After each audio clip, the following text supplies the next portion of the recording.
Scorpio, my dears, Scorpio, Sun, Moon, Rising. This is your reading for the month of September.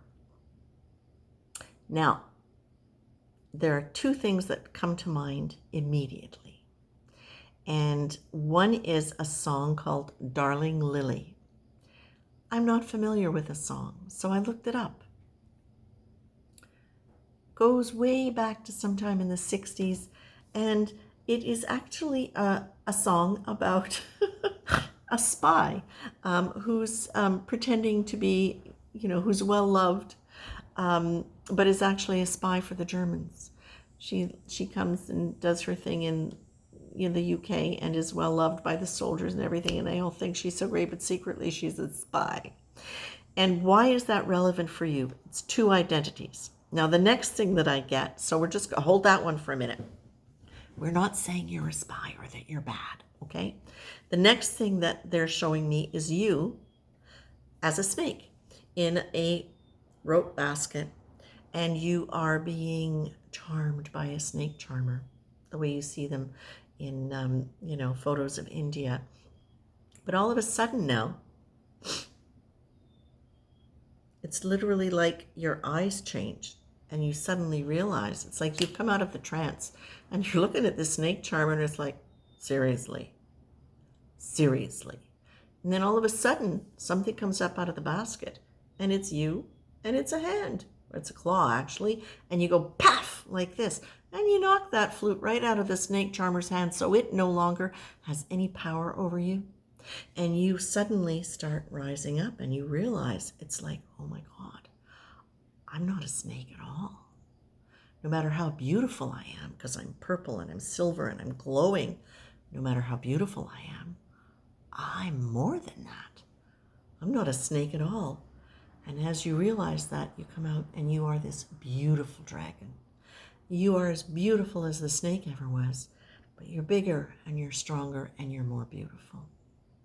Now, again, two identities, a snake and a dragon, a spy and a singer. You've got all these different things going on. What I'm being told here is the month of September is a time during which you are going to be coming to terms with different identities that you have held. Perceptions that you've had about yourself, but also perceptions that other people have had about you. Excuse me.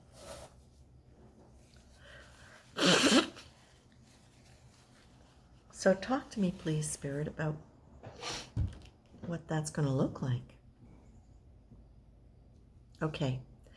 You have many cards in this spread that are very much about focusing on the like, focusing on the good.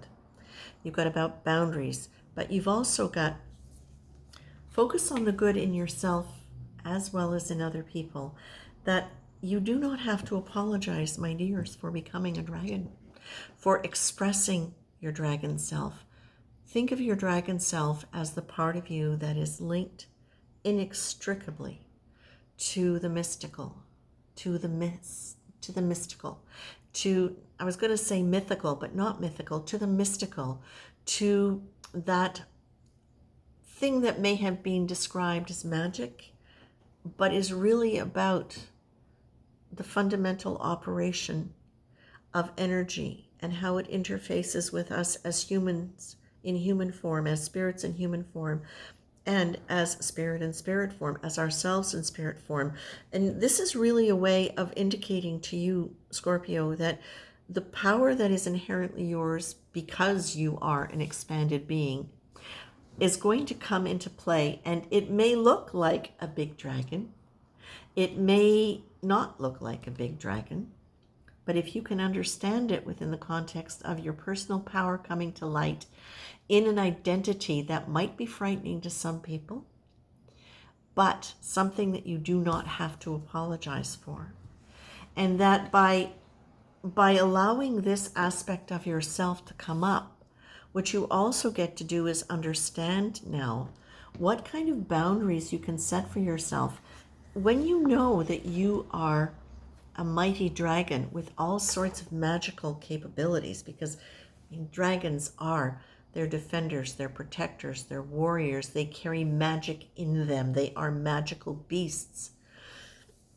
When you understand that you have that kind of power in you, you are able to set boundaries rather than have barriers. Because sometimes what has happened when you were concerned about being charmed by a snake charmer or having been charmed by a snake charmer, what you've done is you've created some pretty stiff walls sometimes, barriers instead of boundaries, walls instead of negotiable relationship.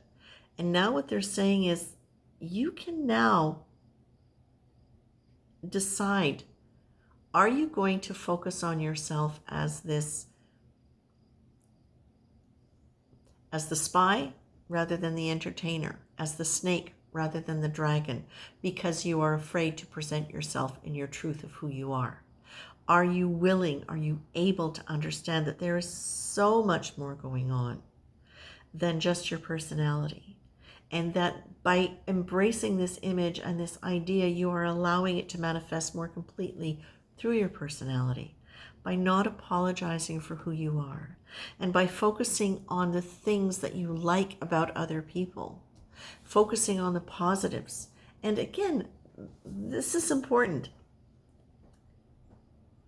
Telling people what you really like about them with genuine, heartfelt honesty.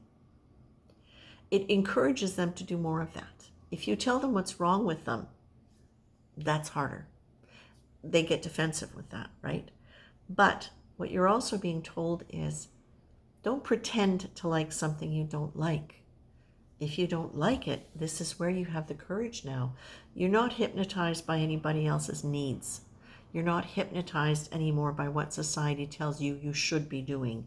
You are no longer apologizing. And if the people around you are people that you cannot genuinely, authentically say, I like this, or even about yourself, I like this, that's when you get to go, no, I choose something different. I choose different relationships. I choose a different relationship to myself. Do I like that nasty part of me that goes, yeah, yeah, yeah, yeah, yeah? I'm just saying that, not that you do. But no, I don't. Well, then how can I change that? What do I need to let go of in order for that not to be there? Is there something I need to look at? Or is this something that is now just a choice, an option? It's become habitual. It's a habitual response to just complain. Well, then maybe it's time to shift that. But maybe it's also been a habitual response to take care of. Oh, maybe it's time to change that. So can you use the image of the dragon for yourselves as a way to identify where your power lies and where it doesn't? Sometimes it has felt as though your power lies in being the one to take care of everything. But there's this image that I'm also getting, and it is when you are feeling compelled to do something, it can feel like a push from the back. When you feel propelled, which is a word that a client used recently, propelled, it's literally like it's coming from inside of you and it's moving you forward. So can you look for where you feel propelled? Use your beautiful dragon magic, your beautiful strong dragon wings to let that take you. And I'm seeing your dragon literally with this glowing heart, and it's the heart that is propelling it forward. It's nothing from the back, from the past, that's compelling it. So this is something you're being asked to look for. Imagine the image is this, the image of this beautiful, beautiful purpley violety dragon with gems running up the where the gems running up the chest, but in the heart, it's this glowing, pure white gem that is carrying you forward, that is compelling you, that is propelling you forward rather than compelling you. Okay? So it's genuinely coming from inside, this movement forward, this movement to new boundaries instead of barriers. And at the root of it, the very first card is pleasure. So this is where you get to look at this. What if your dragon is just there to help you enjoy your life. Feel powerful enough that you can lean into pleasure as something that is worthy, something that is meant for you, that it is no longer you having to constantly be on the lookout and on guard for avoiding doing the wrong thing, avoiding upsetting people, letting people down. No.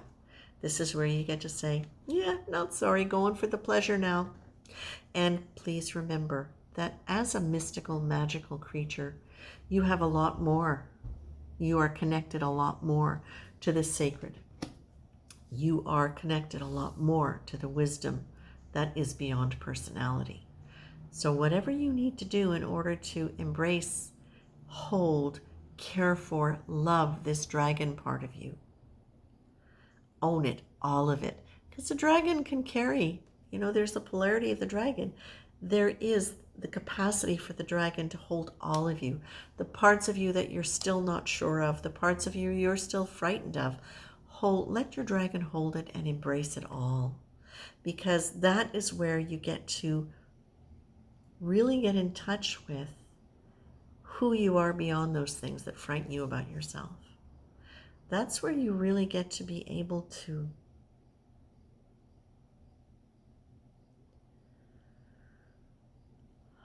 touch your own heart in a way where it just radiates through you with a quality of self-love you've never known before. And this is what your dragon has to offer you. The holding of, the embracing of, the holding space for any pain that needs to be addressed. The holding space